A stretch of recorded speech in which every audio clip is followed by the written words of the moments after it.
1692, suite aux attaques des troupes du duc de Savoie, Vauban est mandaté par le roi Louis XIV pour renforcer la frontière franco-italienne.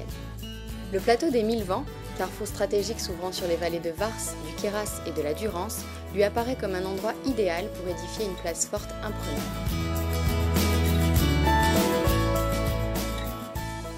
Elle reflète le souhait de Vauban d'en faire un ouvrage complet, comportant un village avec des maisons types et des casernes militaires.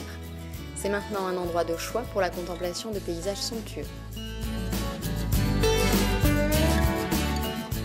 Dans la cour de la caserne Rochambeau se dresse un escalier monumental en arc-boutant, véritable bijou architectural, ainsi qu'une charpente exceptionnelle.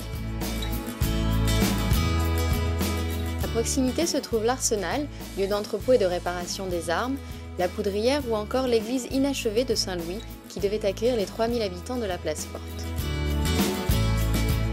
L'archétype du système défensif à la Vauban est le suivant, une architecture dite en étoile qui est suggérée par la forme des bastions et autres demi-lunes, complétée par un fossé depuis lequel nous pouvons découvrir les fameux escaliers pas de souris. Finalement jamais assiégée, la place forte est un véritable chef-d'œuvre à découvrir dans un paysage grandiose.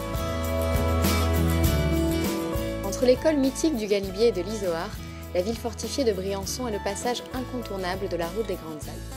À Briançon, les travaux menés par Vauban ont permis de renforcer le système défensif de la cité existante avec la construction d'un réseau de fortifications étagées sur les hauteurs dominant la ville. Les préconisations de Vauban en matière d'urbanisme conduiront à la construction d'une caserne, de 2 poudrières, ainsi qu'une imposante église appelée la Collégiale de Briançon. Cette ville d'art et d'histoire, avec sa célèbre gargouille, présente un paysage fortifié exceptionnel avec une vue imprenable sur le massif des Écrins. Ce site au patrimoine historique et architectural incomparable dans les Alpes surprend par son cadre naturel unique. Vallée de la Claret, vallée de la Durance, les grandes vallées se découpent le long des sommets de Renon, le Tabor, la Meije ou encore le Pelvoux.